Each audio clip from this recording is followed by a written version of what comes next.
તમે જોઈ રહ્યા છો ફટાફટ ગુજરાતી સમાચાર. તાજા ત્વરિત અને સચોટ સમાચારો માટે અત્યારથી જ અમારી ચેનલને સબસ્ક્રાઇબ કરો અને બેલ આઇકન દબાવો, જેથી કોઈપણ મહત્ત્વના સમાચાર તમારાથી છૂટી ન જાય. તો ચાલો શરૂ કરીએ આજના મુખ્ય સમાચારો. છત્તીસગઢના બિલાસપુરમાં 4 નવેમ્બરના રોજ સાંજે 4 વાગે હાવડા રૂટ પર પેસેન્જર ટ્રેન અને માલગાડી વચ્ચે ભયંકર ટ્રેન અકસ્માત થયો, જેમાં 6 મુસાફરોના મોત અને 1 ડઝનથી વધુ ઘાયલ. દુર્ઘટના બાદ રેલવે અને બચાવ ટીમો તાત્કાલિક ઘટનાસ્થળે પહોંચી ઘાયલોને હોસ્પિટલ મોકલ્યા અને ટ્રાફિક ઠપ્પ થયો. દક્ષિણ પૂર્વ મધ્ય રેલવેના અધિકારીઓ ઘટનાસ્થળે પહોંચ્યા અને રેલવેએ તપાસ માટે એક ટીમ બનાવી રેલવે સેફ્ટી કમિશનરને આદેશ આપ્યા. હવામાન વિભાગે 4 નવેમ્બરથી 10 નવેમ્બર સુધી ગુજરાતના છૂટાછવાયા સ્થળોએ ગાજવીજ સાથે હળવાથી મધ્યમ વરસાદની શક્યતા વ્યક્ત કરી. વરસાદની આગાહી બાદ 5 થી 10 નવેમ્બર સુધી સૂકું હવામાન રહેશે અને આગામી 7 દિવસોમાં ન્યૂનતમ તાપમાનમાં 2 થી 4 ડિગ્રી સેન્ટીગ્રેડનો ઘટાડો થવાની શક્યતા. રાજ્યમાં અત્યાર સુધીમાં 57 મિલીમીટર વરસાદ નોંધાયો છે, જે સામાન્ય સ્થિતિ એટલે કે 21.4 મિલીમીટર કરતાં 353% વધુ છે, જે અસામાન્ય ચોમાસું દર્શાવે છે. ગુજરાતમાં કમોસમી વરસાદને કારણે સૌરાષ્ટ્ર, કચ્છ અને દક્ષિણ ગુજરાતના ખેડૂતોને મગફળી, કપાસ, તલ, મકાઈ અને અડદ જેવા પાકોમાં મોટું નુકસાન. મુખ્યમંત્રી ભૂપેન્દ્ર પટેલે અસરગ્રસ્ત વિસ્તારોની મુલાકાત લીધી. કૃષિ વિભાગ દ્વારા સર્વે હાથ ધરાયો છે અને યોગ્ય સહાય જાહેર કરવાની ખાતરી આપી. ગુજરાતની ફેમિલી કોર્ટમાં નોંધાતા કેસમાં 1 જ વર્ષમાં બમણાથી વધુનો વધારો થયો. 2024માં 62,146 કેસ અને ગુજરાત દેશમાં ચોથા સ્થાને છે. વર્ષ 2024ના અંતે ગુજરાતની કોર્ટમાં 51,999 કેસ પેન્ડિંગ હતા, જેમાં નિષ્ણાતો અહમ અને સોશિયલ મીડિયાને છૂટાછેડાનું મુખ્ય કારણ ગણાવે છે. નેપાળના યાલુંગરી ટોચ પર સોમવારે હિમસ્ખલનમાં 7 લોકોના મોત, 3 અમેરિકી, 1 કેનેડિયન, 2 નેપાળી અને 4 લોકો લાપતા છે. પ્રતિબંધિત વિસ્તાર હોવાથી હેલિકોપ્ટરને પરવાનગી મળવામાં વિલંબ થયો, જેનાથી બચાવ અભિયાન ધીમું પડ્યું. યાલુંગરી હિમસ્ખલન માટે જોખમી વિસ્તાર માનવામાં આવે છે. અમદાવાદના નિકોલ વિસ્તારમાં સોમવારે મોડી રાત્રે પતિ મયંક પટેલે તેની 27 વર્ષીય પત્ની પર જાહેરમાં છરી વડે જીવલેણ હુમલો કર્યો, જેમાં મહિલા ગંભીર રીતે ઘાયલ થઈ. સાસરિયાના ત્રાસથી પત્ની પિયરમાં રહેતી હતી અને આરોપીને ભાઈના મોત પાછળ પત્ની જવાબદાર હોવાની શંકા હતી.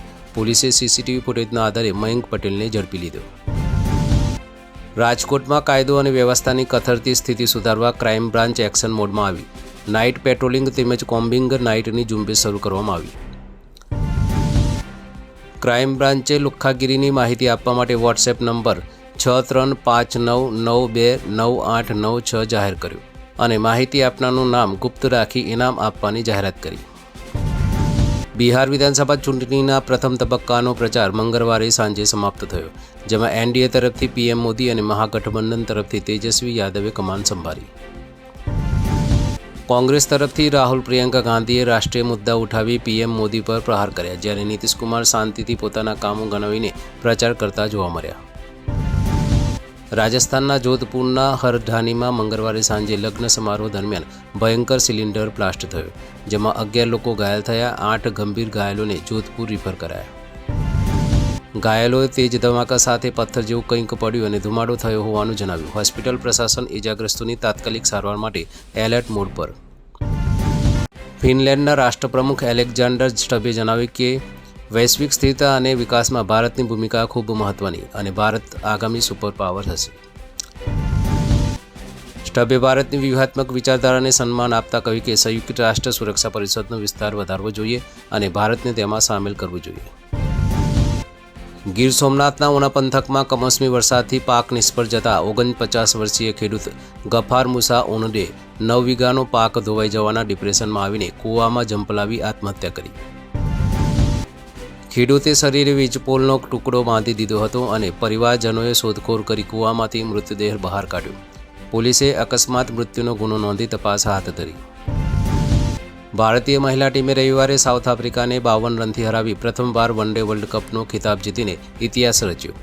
Shefali Verma player of the final બની.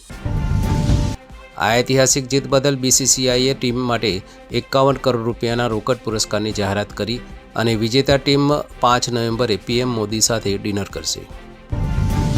ભારતે આ ફાઇનલમાં 7 વિકેટે 298 રનનો મોટો સ્કોર બનાવ્યો હતો અને પીએમ મોદીએ જીતને ભવિષ્યના ચેમ્પિયન ખેલાડીઓને પ્રેરણા આપનારી ગણાવી. ગુજરાતના વ્યાજબી ભાવના દુકાનદારોની અચોક્કસ મુદતની હડતાળ આખરે સમેટાઈ ગઈ છે અને ગાંધીનગર ખાતે પુરવઠા મંત્રી સાથેની બેઠક સફળ થઈ છે. સરકારે ખાતરી આપી છે કે દુકાનદારોના 1 કિલોએ ₹1.50 કમિશન વધારીને ₹3 કરવા અંગેનો પ્રસ્તાવ આગામી 15 દિવસમાં રજૂ કરવામાં આવશે. તકેદારી સમિતિના સભ્યોના બાયોમેટ્રિક આધારિત જથ્થા ઉતારવાના નિયમમાં ફેરફાર કરી જૂની પદ્ધતિ મુજબ ઓફલાઈન સહી સાથે ડિજિટલ પ્રક્રિયા ચાલુ રાખવાનો નિર્ણય લેવાયો. સુરતમાં નૂતન વર્ષના પ્રારંભે 5 થી 7 નવેમ્બર દરમિયાન પાલ વિસ્તારમાં 13 સંયમવીરની સામૂહિક દીક્ષાનો ભવ્ય મહોત્સવ યોજાશે, જેમાં એક જ પરિવારના 3 સભ્યોનો સમાવેશ થાય છે. આ પ્રસંગે 500થી વધુ જૈન સંતોની નિષ્ઠા પ્રાપ્ત થશે અને 7 નવેમ્બરે મુખ્ય દીક્ષા વિધિ યોજાશે, જેમાં મુમુક્ષુઓને રજોહરણ પ્રદાન કરાશે. સુરતના હીરા વેપારી બાબુભાઈ જીરાવાલાએ પોતાની માતાની પુણ્યતિથિ નિમિત્તે ₹90 લાખનું દાન આપીને અમરેલીના જીરા ગામના 290 ખેડૂતોનું વર્ષો જૂનું દેવું ચૂકતે કર્યું. આ દાનથી 1995માં પૂર્વ અધિકારીઓ દ્વારા ખોટી રીતે લેવાયેલી લોનને કારણે બોજ હેઠળ આવેલી ખેડૂતોની જમીનોને નો ડ્યુ સર્ટિફિકેટ મળતા ખેડૂતોની આંખોમાં ખુશીના આંસુ આવ્યા. હવાઈ મુસાફરો માટે સારા સમાચાર છે. DGCA ટિકિટ કેન્સલેશન અને રિફંડના નિયમોમાં મોટા ફેરફારોનો પ્રસ્તાવ મૂક્યો છે. પ્રસ્તાવ મુજબ મુસાફરોને બુકિંગના 48 કલાકની અંદર વધારાના ચાર્જ વિના ટિકિટ રદ કરવાની અથવા તારીખ બદલવાની સુવિધા મળી શકે છે અને રિફંડ પ્રક્રિયા 21 કાર્યકારી દિવસોમાં પૂરી કરવી પડશે. DGCAએ સ્પષ્ટ કર્યું છે કે ટિકિટ ટ્રાવેલ એજન્ટો દ્વારા ખરીદવામાં આવી હોય તો પણ રિફંડ માટે એરલાઇન્સ જ જવાબદાર રહેશે, જેનાથી હિડન પેનલ્ટીની સમસ્યા દૂર થશે.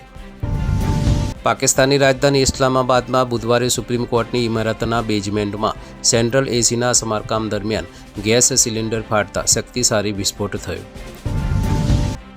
વિસ્ફોટના કારણે કોર્ટ પરિસરમાં અફરાતફરી મચી ગઈ, જેમાં ઓછામાં ઓછા 4 લોકો ઘાયલ થયા.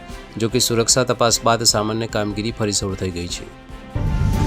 હિમાચલ પ્રદેશના રોહડુની એક સરકારી શાળામાં આચાર્ય સહિત 3 શિક્ષકો વિરુદ્ધ ગંભીર કેસ નોંધાયો છે, જેમાં દલિત વિદ્યાર્થીના પિતાએ મારવા અને મીછી નાખવાનો આરોપ લગાવ્યો છે.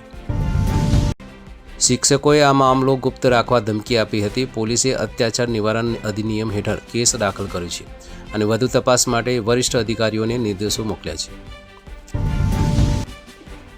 ગુજરાતના અંબાજી ખાતેથી આગામી 7 નવેમ્બર 2025ના રોજ ભગવાન બિરસા મુંડાની 150મી જન્મજયંતિ અંતર્ગત રાજ્ય કક્ષાની જનજાતીય ગૌરવ રથ યાત્રાનો પ્રારંભ થશે.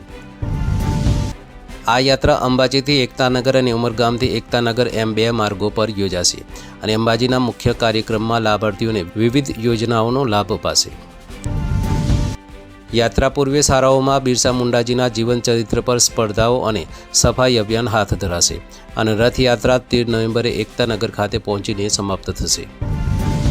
અમદાવાદમાં સાબરમતી નદી પરનો iconic Atal foot overbridge August 2022થી ઓક્ટોબર 2025 સુધીના 3 વર્ષના ગાળામાં 77.71 લાખથી વધુ પ્રવાસીઓ માટે ફેવરિટ ડેસ્ટિનેશન બની ગયો છે. SRFDCL દ્વારા આપવામાં આવેલા આંકડા મુજબ આ સમયગાળા દરમિયાન અમદાવાદ મ્યુનિસિપલ કોર્પોરેશનને 27.70 કરોડ રૂપિયાથી વધુની આવક થઈ છે, જે ટુરિઝમ ક્ષેત્ર માટે ગૌરવની બાબત છે. અમેરિકાની કોર્ટે 43 વર્ષ જેલમાં રહ્યા બાદ નિર્દોષ છૂટેલા ભારતીય મૂળના સુબ્રમણ્યમ વેદમના દેશ નિકાલની પ્રક્રિયા પર રોક લગાવી છે. US ઇમિગ્રેશન જજે આદેશ આપ્યો કે બોર્ડ ઓફ ઇમિગ્રેશન અપીલ્સ BIA તેમનો કેસ ન જુએ ત્યાં સુધી વેદમને દેશ નિકાલ કરી શકાશે નહીં. એશિયા કપમાં ભારત સામેની મેચ દરમિયાન ફાઇટર પ્લેનને તોડી પાડવાના ઇશારા કરવા બદલ ICCએ પાકિસ્તાનના ફાસ્ટ બોલર હારિસ રઉફ પર 2 મેચનો પ્રતિબંધ મૂક્યો છે. મેચ બાદ પાકિસ્તાનના કેપ્ટન સલમાન અલી આગા સાથે હાથ ન મિલાવવા બદલ ભારતીય કેપ્ટન સૂર્યકુમાર યાદવને મેચ ફીના 30%નો દંડ ફટકારાયો છે.